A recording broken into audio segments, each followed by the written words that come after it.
Morning. Morning. Can you hear me?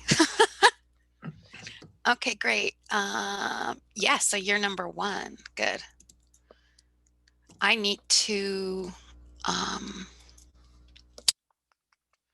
am going to, can you do me a favor? I'm so glad you got here early. Can you share your screen?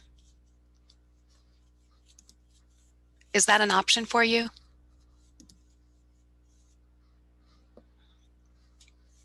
Is there anything on? Okay, great. Awesome. Okay, that works. Perfect. Okay, cool. I'm going to put up the other one so that people can, get what's happening. And then I can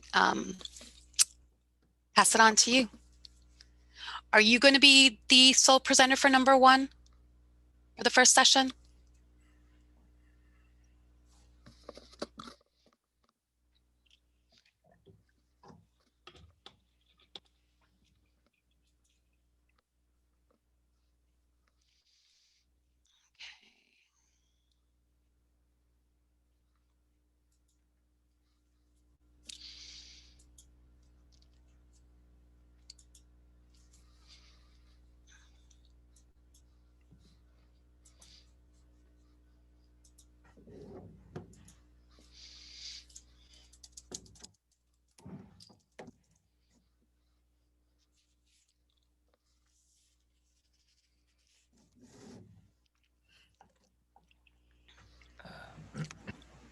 Can you hear me?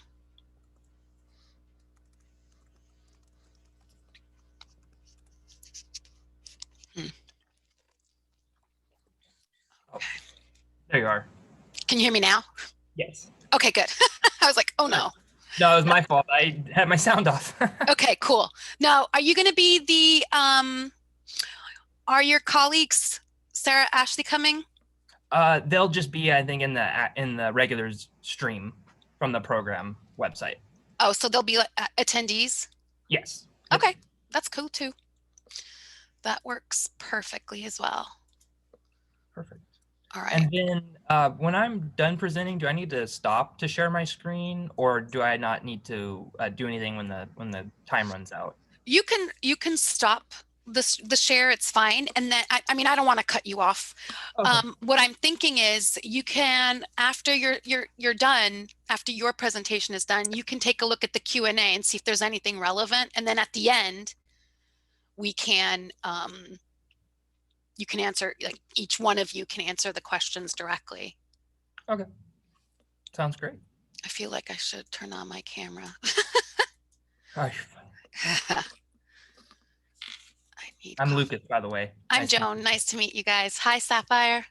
I'm Joan. Hello, nice to meet you. That is the most beautiful name. Thank you. So far, so good. I'm always thinking that tech is going to like implode on us. And, but so far, so good, especially with the different webinar. Oh, right. I had a very fun experience with my prospectus defense. Oh, did you do it online? Oh, yeah, via Zoom, and I got through it. And then the Q&A, my Wi-Fi crashed. But I mean, it is worked, right? Yeah. Okay. So you're at UCF? Yeah, in Orlando, Florida. Oh yeah, I know. Katie is chair, right? Yeah. No, that I know. Yeah. Some pretty cool people down in Florida. Dominican college. Cool. I think the advantage of having, like, one of the many advantages of CrimCon is that we get to meet different people that we wouldn't normally meet, or even institutions that we've never heard of. I mean, I think you see that more at ACJS than you do at ASC. I mean, UCF, it's a PhD granting institution, so it's easier to be aware of those. Why isn't my presentation looping? Okay, I have no idea. I'll just leave it there. Okay, so Lucas Carey, not sure. Oh well. I had like my PowerPoint isn't looping the way it's supposed to. Okay, let's see.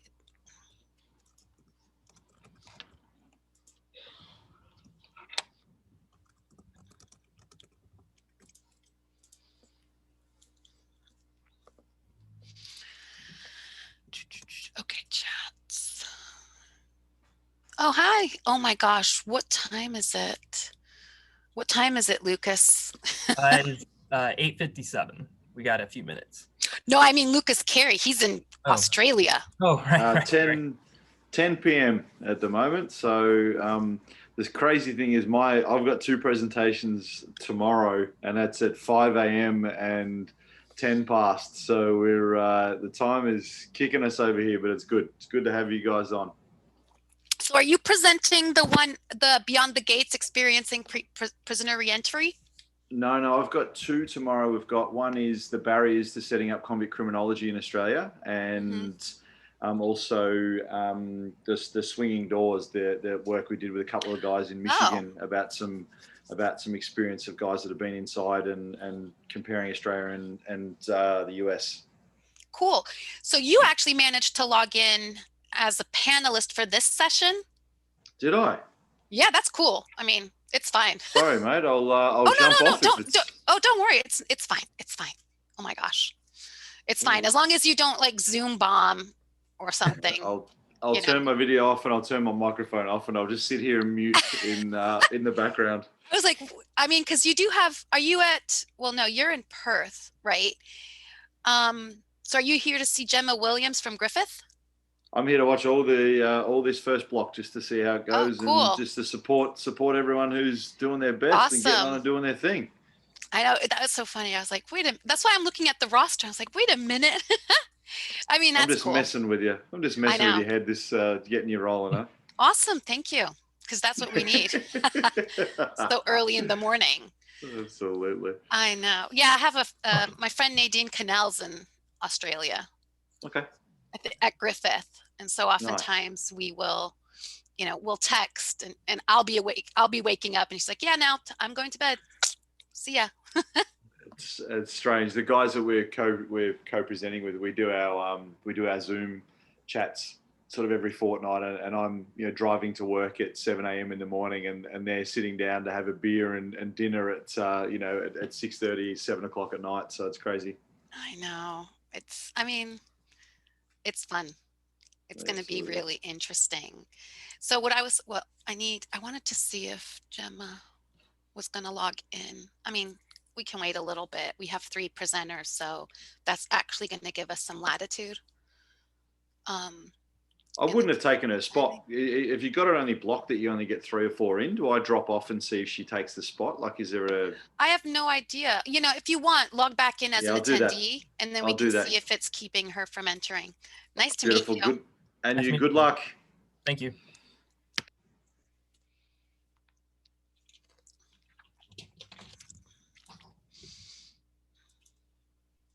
So, you defended your doctoral prospectus, Lucas?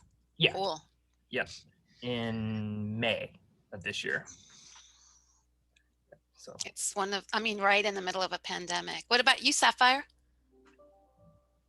So I'm a senior at Dominican College. This was actually part of my honors project. Perfect. Yeah. This is awesome. It's really great to kind of see difference. You have undergrads and you have grads and you have assistant professors about to be tenured. It's just, and then you have, full professors. It's awesome to kind of get that variety, if you will, and open up communication channels. Yeah. All right, guys, let's get started. I'm Joan Antunes. I will be hosting stream 4 today. We have awesome presentations. Lucas is going to begin. There is we're keeping to a strict 10-minute, even though at the moment we only have 2 panelists. And then what we can do is we can open up the discussion. I'm not going to cut you off at this moment, I'll just say, I'll come on as the voice of someone and say, yo, hello, you have 1 minute. But I don't want, this isn't meant to be stressful. It's just meant to be something collaborative. Once you're done with your presentation, take a look at the Q&A and see if there's anything you want to answer. Anything that is available for you to answer, because I'm hoping that our attendees will be participating. Let me take a look at I just want to make sure that our attendee, we don't happen to have. Okay, perfect. Lucas, if you want to share your screen and get started, that would be awesome. Perfect. Thank you. You're welcome. Good morning, everyone. Thank you for joining us today. My name is Lucas Alward, and I am a criminal justice doctoral candidate at the University of Central Florida. And in collaboration with our research team and under the guidance of Dr. Jill Viglione, I'm here to share our report that examines the impact of COVID-19 on community supervision. I'd just like to begin with just a brief introduction. Currently, we know that community supervision represents the largest arm of the U.S. correctional system, with more than nearly double the number of individuals under probation and parole supervision as compared to those incarcerated, with much of the experience of supervision relying on face-to-face interactions, both for reporting for required contacts and also participating in any type of treatment services. And yet, with the onset of the global health and COVID-19 pandemic beginning in March of 2020, this has forced community supervision agencies to be thrust into figuring out how they're going to operate given this challenge of the pandemic. And this is especially difficult challenge for supervision agencies, given that they already supervise a medically vulnerable population due to pre-existing medical conditions, coinciding with this declaration of stay-at-home orders in the United States with limited access to services. Supervision agencies are faced with having to figure out how they're going to adapt and respond to an ongoing global health crisis. In light of such changes, though, several organizations, including Executives Transforming Probation and Parole and the Vera Institute of Justice, provided a list of recommendations for supervision agencies to implement, containing both prevention, containment, and response options, or strategies to implement, stemming from suspending face-to-face interactions, the use of incarceration for responding for technical violations, some various other containment strategies, sharing information and guidance with staff about washing hands, understanding what COVID-19 might be, and then of course creating any type of medical care plans or even having specific policies set in place for staff if anyone becomes infected. So really the goal of our current study is not only examining how community correction agencies have adapted to COVID-19, but this presentation focuses specifically on those initial changes that agencies have sought to implement to prevent, contain, and respond to the ongoing global pandemic. This presentation presents our Wave 1 data. This project is a part of a larger longitudinal study dedicated to understanding how COVID-19 is impacting community corrections. We're currently in Wave 2 of our data collection, and we'll begin Wave 3 in the spring of 2021. Data collection occurred in a series of stages.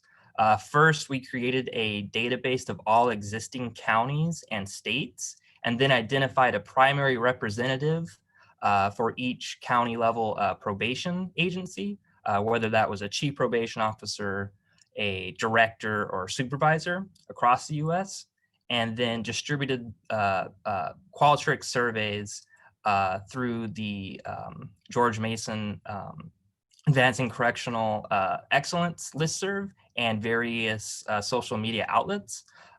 In conclusion, for our Wave 1 data, we did have 341 total survey completions, representing about a 31% response rate. Just kind of very briefly, here's some sample descriptives. the overwhelming majority of those who responded served adult populations, were largely from the Midwest region of the United States, and then supervised felony and misdemeanor clients. On average, agencies that responded had probation officers that supervised an average caseload about 89 individuals. And then you can see the overwhelming majority were supervising small to rather large populations. We did have various measures, as I kind of mentioned, in terms of really focusing on the prevention, containment, and response strategies. But we also included measures that examined various uses of technology, whether or not agencies were implementing responses to remote supervision. And we also asked various open-ended questions, specifically asking directors to report on what they perceived was the most beneficial strategy that the agency had implemented thus far, and what they perceived was the most pressing issue that their agency was currently facing. Just to kind of begin with some results, if you look at agencies that were still conducting face-to-face contacts, about 63%, or roughly 2/3 of those who completed the survey, indicated that they were still seeing clients in person in the office, though as you can see, there's variation in the settings and where those meetings were taking place. Only about 50% of agencies were meeting clients face-to-face in the field, and then about 15% of total agencies that responded were not conducting any face-to-face meetings. And so this really kind of leads into the use of technology. So kind of in light of these changes to face-to-face interactions or face-to-face contacts, agencies were relying on the use of technology, with phone calls being the most commonly used technology, although other forms of relying on texting, emails, video conferencing, and other forms. In fact, video conferencing was the most widely cited technology that was likely to be a new technology. And you can even see that reflected in terms of relying on the use of telehealth services through that same type of video conferencing, especially to ensure that clients are still being able to participate in various treatment services, as other services have been closed or might not be doing inpatient services as well. When we look at the prevention strategies, the overwhelming majority of respondents did note that they were implementing PPE for staff, even requiring both staff and clients to wear masks, specifically if they're coming into the office. And then, as you can see, other additional strategies, including temperature screening checks, and then additional sanitization and cleaning of office spaces. When we start to look at the containment and response strategies, nearly 3/4 of agencies indicated they were sharing that information and guidance with staff about washing hands, about understanding what to do to prevent the virus or the spread of it, and then also implementing screening tools to identify those who might be at increased risk of infection or exposure. In terms of response strategies, roughly about 2/3 of agencies did say they had a policy that provided paid sick leave for staff if they had tested positive for COVID, and even about 38% training for staff responding to COVID. But one thing that I did want to kind of highlight here that's important is about 1/4 of agencies, 25%, indicated that they had not implemented any type of policy specifically related to officers who might have tested positive. So as we start to collect additional wave 2 and wave 3 data, it'll be kind of interesting to see that if they've now started to implement these type of strategies. As I mentioned, we also included various open-ended questions for directors to respond, including what they perceived was the most beneficial strategy.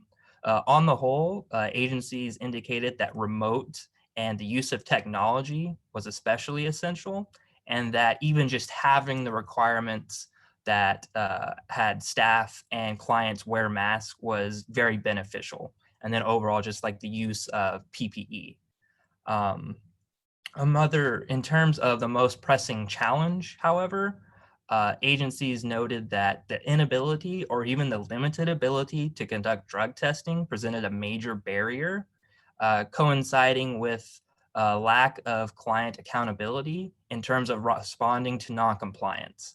And that seems to be directly related to limiting the use of incarceration as a sanction, but also kind of combined with court closures, and then even agencies noting that getting arrest warrants from the courts were also difficult. And so really this is just kind of a snapshot of what we've seen with our Wave 1 data. Overall, it does suggest that we have started to see major changes in the supervision practices. And although we do see the use of technology playing a vital role in supporting supervision efforts and how agencies are managing vulnerable population, we do need more research to develop additional and even advanced new technologies.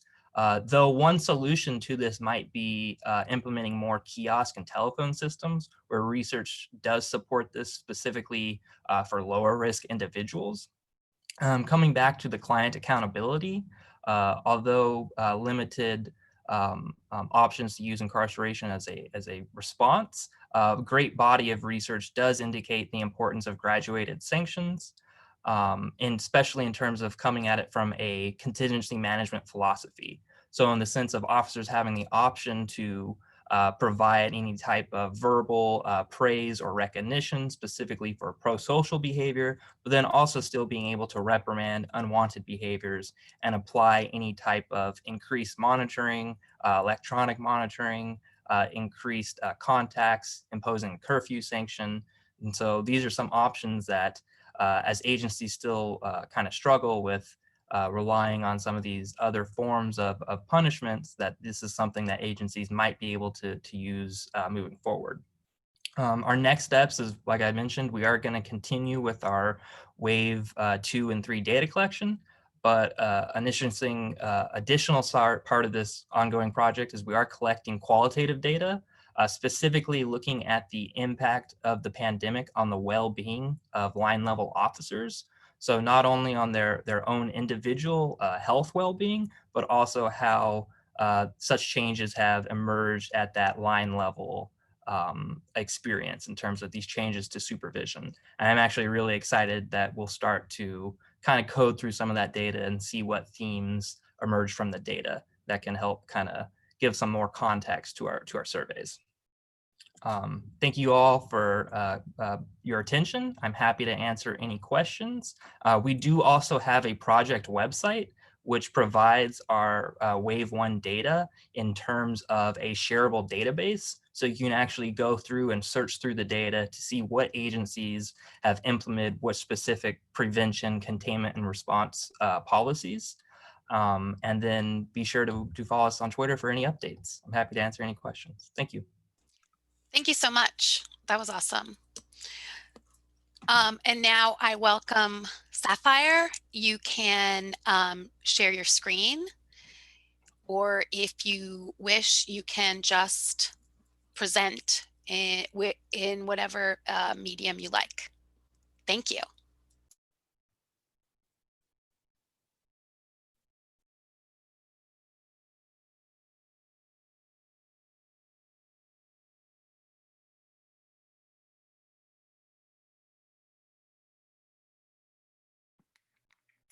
Sorry about that.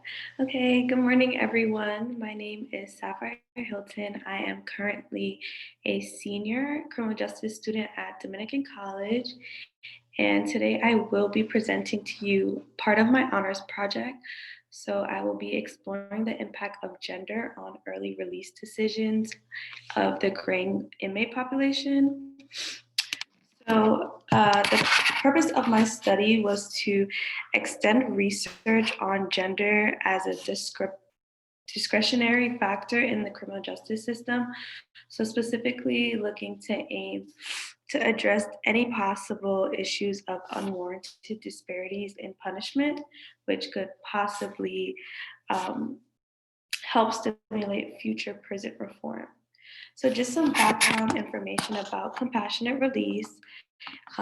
It began November 1st, 1987, and some of the circumstances that it was used for was terminal illness, advanced age, sickness, extreme family circumstances, and etc.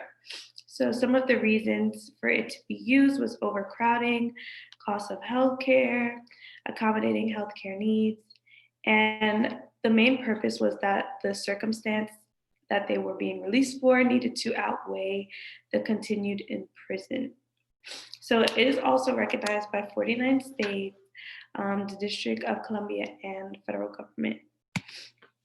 So gender disparities have historically served as the basis for explicit discrimination in criminal law, and gender disparities appear in criminal justice in other parts such as policing, sentencing, incarceration.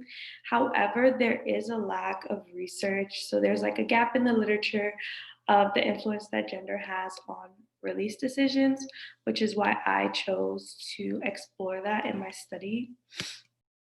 So when I did my study, I used participants from my institution.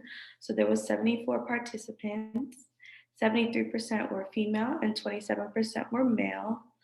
50% of those participants were first-year students, 29.7% were sophomores, 16.2% were juniors, and 4.1% were seniors. And the top three majors that were a part of the study were nursing with 35.1%, psychology with 10.8%, and criminal justice with 9.5%, which was interesting to me because it is a criminal justice study. So I was a bit interested to see what my results would show. The age range was 18 to 34, with the average age being 20 years old and the most common age being 19. So the procedure for my study was obviously they received informed consent. However, there was some deception used. They were not fully informed of what the purpose of the study was until after the study was completed, just to avoid any type of bias with their responses. So they were giving two identical hypothetical scenarios. It was about an inmate serving life for murder. However, some of the participants received scenario A, which was a male offender, and the other half received scenario B, which was a female offender. And they were asked to predict an age that their prisoner should be released based on the crime they committed, which was murder. And followed by that was a questionnaire that just asked questions about release factors, and they were asked to rank crimes. There was also a debriefing statement where the real purpose of the study was explained to them. So here are some of the things that I found in my study. So release factor was one of the major things that I looked at, and the two main release factors that they were given were age versus medical issues. And so I found that 79.7% of my participants said that they would release an inmate based off medical issues rather than age, where only 20.3% picked the age. I should mention that I did start this study pre-COVID. However, most of my data was collected during the pandemic, which could be a reason why so many people were now exposed to the term compassionate release. They were also asked to rank the UCR's 8 index crime on a scale of 1 to 10, with 10 being the least likely and, well, 1 being the least likely, sorry, and 10 being most likely. It was broken down by violent crimes and property crimes, and rape was the crime that was found to be least likely to release, which, as I stated before, I did use a population of college students. Also, motor vehicle theft was the one that was most likely to be released. So as a whole, the property crimes were more likely to be released than the violent crimes, which was also expected. And just when looking at those results, the term robbery is often confused with burglary, larceny. So the definition was given to them after they did the ranking. And it is a violent crime, and it was averagely ranked 5.8 on a scale of 1 to 10. And like I said before, larceny, theft, robbery, burglary are often confused. So that may be a reason why there was a bit of discrepancy with the ranking of those crimes. So gender as a predictor of compassionate release. So I did find that gender did not have an effect on compassionate release. The numbers were very, very close, with male having that mean age of 66.16 and female having the mean age of 65.61. So my t-test did show that there was no statistical significance of the mean ages. Some of the limitations in my study was the sample size. As I stated before, this was intended to be conducted pre-COVID. However, unfortunately, I was not able to do that. The knowledge and exposure of compassionate release during the pandemic, as there were some compassionate release during COVID, which was on the news and media, and larceny, theft, robbery, burglary are often confused, and rape may be more applicable to college population more than murder, which may be the reason why rape was ranked lower than murder. And some suggestions that I had for future research was to include definition of each crime, because as I stated, majority of my population was not criminal justice students, therefore they may not have been exposed to the terminology that was used and having a clear definition of what each of these crimes are. And also to include questions regarding personal experience with correction. So if any family members or friends have been incarcerated, their personal experience with law enforcement, which may have also swayed their decisions in any way, shape, or form. Yeah, so that's my project. Thank you guys. If you have any questions, please feel free to ask me any questions. Thank you so much. Let me take a look at the Q&A. So let's see, we have 14 attendees who are welcome to post questions in the Q&A. I'm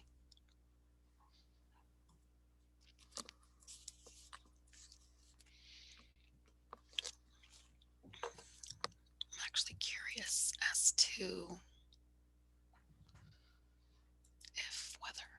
let's see.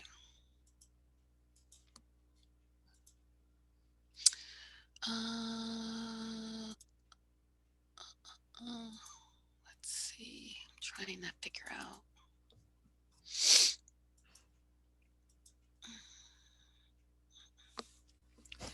You can't, oh, there, I think so. Sapphire, you have a question.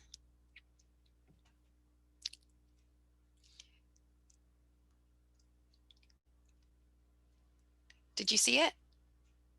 Can you need to unmute.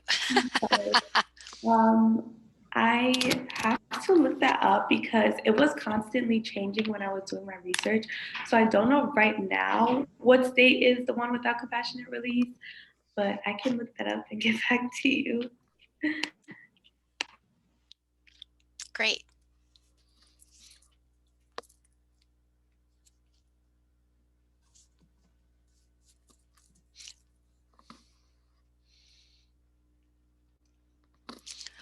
Thank you. Thank you. That's awesome.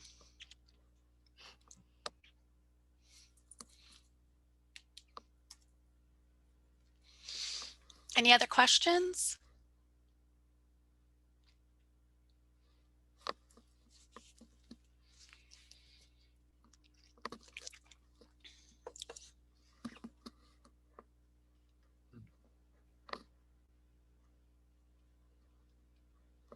Okay, yeah, I'm gonna just answer that question. I did. So originally my plan was to avoid giving the same gender as the one in the hypothetical scenario, but I just felt like there could be bias either way.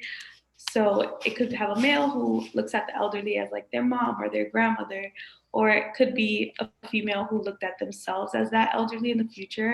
So I decided not to do that just because, like I said, the bias could go either way. But I did think that that could be a reason as well, depending on what gender got their hypothetical inmate.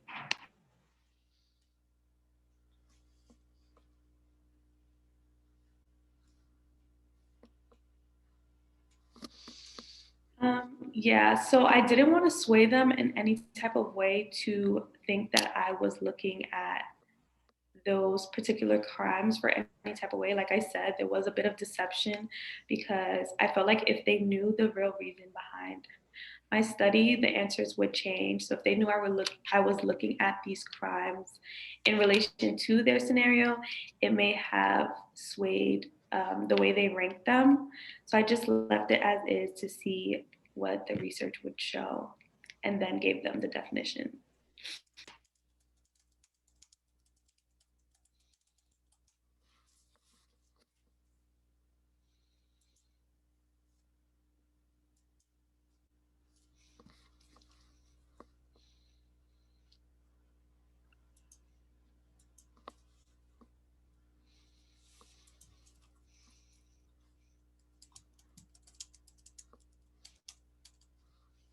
I think I changed the option for the questions. In terms of having all the attendees being able to see them. Let me know if that worked. Let's see. Yeah, that was a great question. So just ask what new technology was being used across the board. It ranged in terms of, we just had it as an initial, they were using video conferencing with the response options of whether that was Zoom, Google Duo, Google Hangouts, or Skype. So we don't have specific information on if Zoom was being more used versus Skype or some of the other technologies. But through some of our qualitative data, I would say that some of the officers from various agencies across the US have commented that it seems that Google Duo and Zoom to be the most, I guess, popular, but that is not set in stone across our sample. Just to go back to the question, someone asked me earlier about what state doesn't have compassionate release. As of right now, Iowa is the only state that does not recognize compassionate release in their state. Thank you. And just to kind of add, there were also agencies that said they were using smartphone apps in terms of like FaceTime to still do those face-to-face, those remote supervision contacts.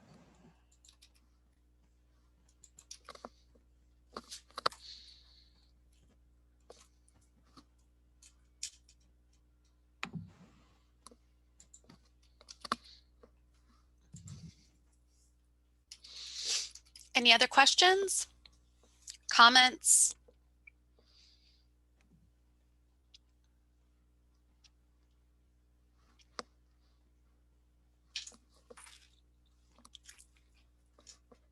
We'll wait maybe a few more minutes. We have the time.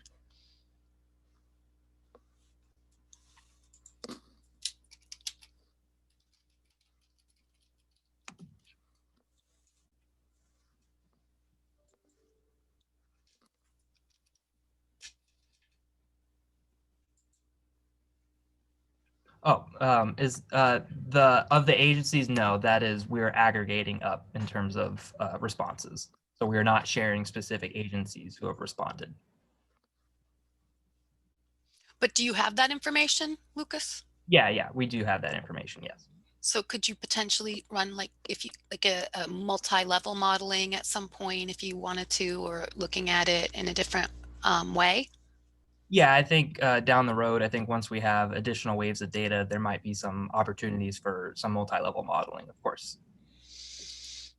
Yeah. Thank you for the question.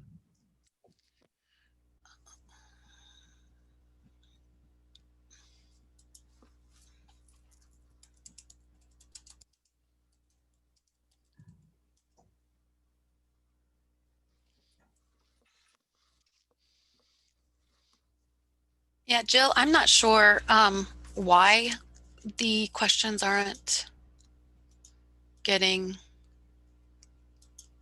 seen. They should be able to. I just allowed for all attendees to view all questions. I wonder if I changed this, because it was that. Let me see.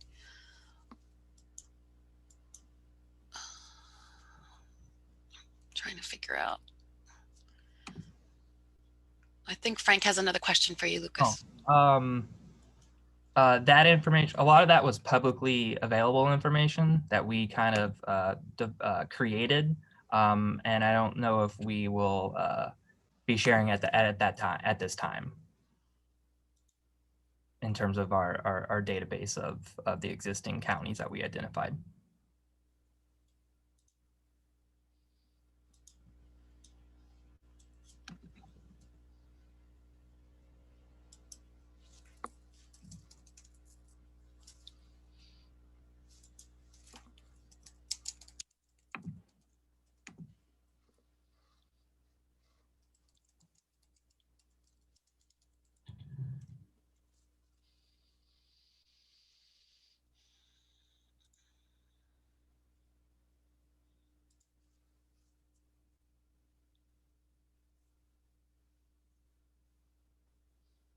That's a great question.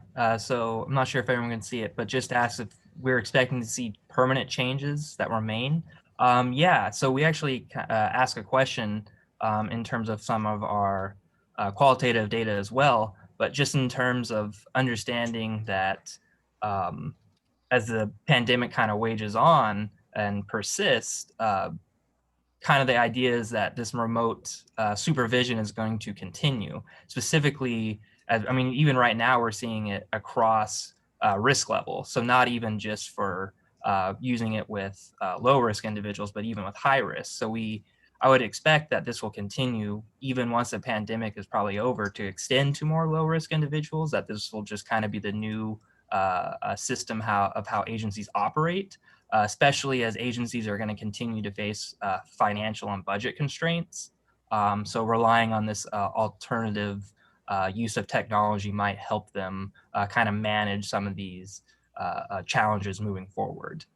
And then even in terms of as services remain closed, so ensuring that clients are still being able to participate in any type of treatment or inpatient or outpatient services, being able to use that technology does seem to be having a major benefit across the agencies in our sample. Yeah, that's a great question. And that's where we're real interested to see this additional waves of data come in, just as the pandemic has kind of increased more recently. Our agencies now going back to more precautionary measures from even what they initially implemented when we first started collecting data.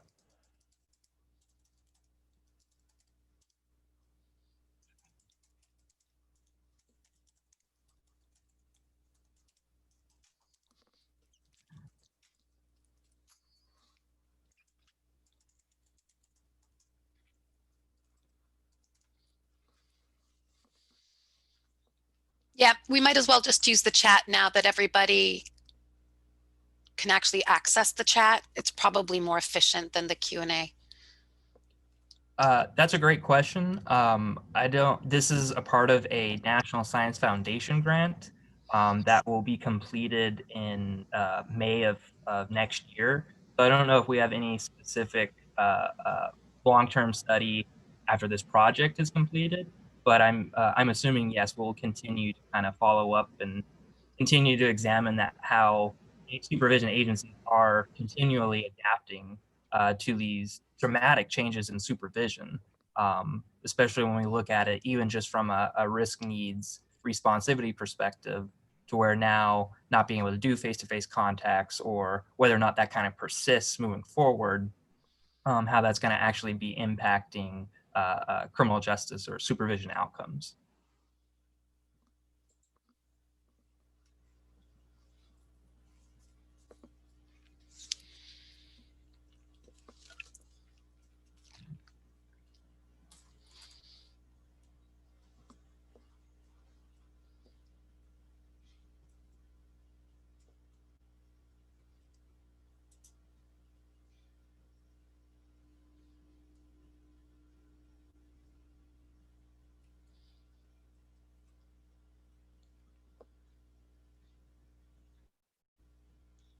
Okay, we'll give it maybe a few more minutes if anybody has additional questions. Oh, there we have it. Sapphire, you have a question in the chat. Can you, yeah. Hi.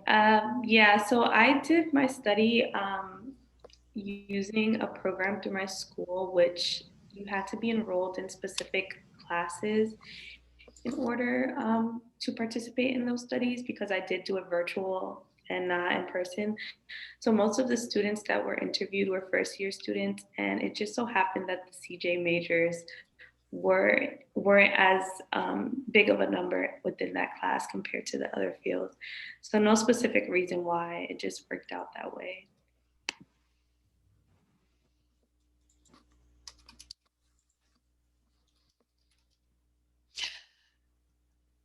Yeah, Lucas, I don't know. I don't know where the last panelist is. I don't see them either on a panelist roster or the attendee list. So I'm not sure. I mean, it's a pandemic. Things happen, you know, and so it's okay. It's, yeah, we're fine. I hope that perhaps, and I'll reach out to Gemma and see if she would like to record something for us, and then we can. Oh, it's 1:30 a.m. where she is. Yeah, so probably poor soul is probably sleeping, which I totally get. It's a pandemic. We have to be kind to each other. I'm hoping that maybe we can email her and have her record a presentation, and then we can upload it to the CrimCon YouTube, and then we can, because all of your presentations are going to be made available. So it would be awesome to have Gemma present, even if she wasn't unable to be here at this, at this particular hour, which is completely understandable. All right, guys. If there are no other questions, we can end the stream. I just want to make sure that everybody's had a chance to ask whatever questions you have or comments, or, to our great panelists. Lindsay, I'm not sure when those will be made available.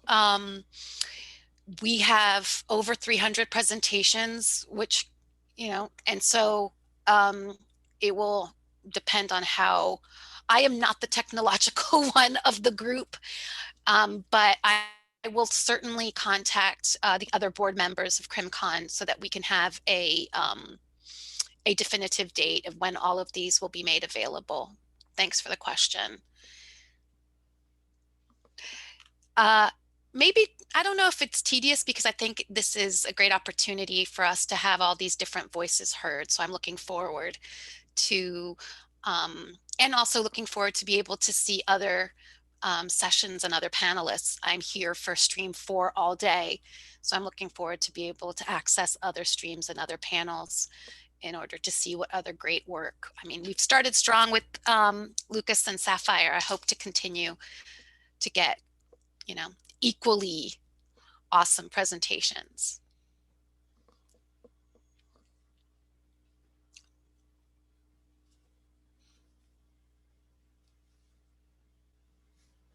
Oh, thanks, Frank. Yeah, I won't be able to help unless they give me detailed instructions on how to convert.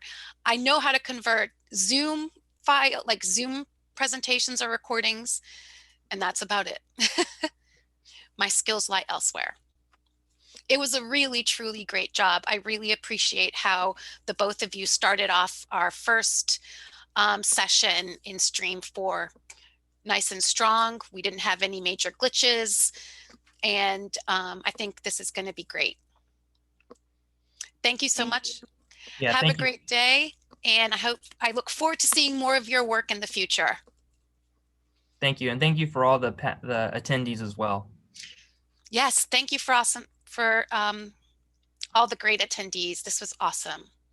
And yes, thank you, Jill. Great way to represent the DCS. Have a great day. Please enjoy some of the other panels.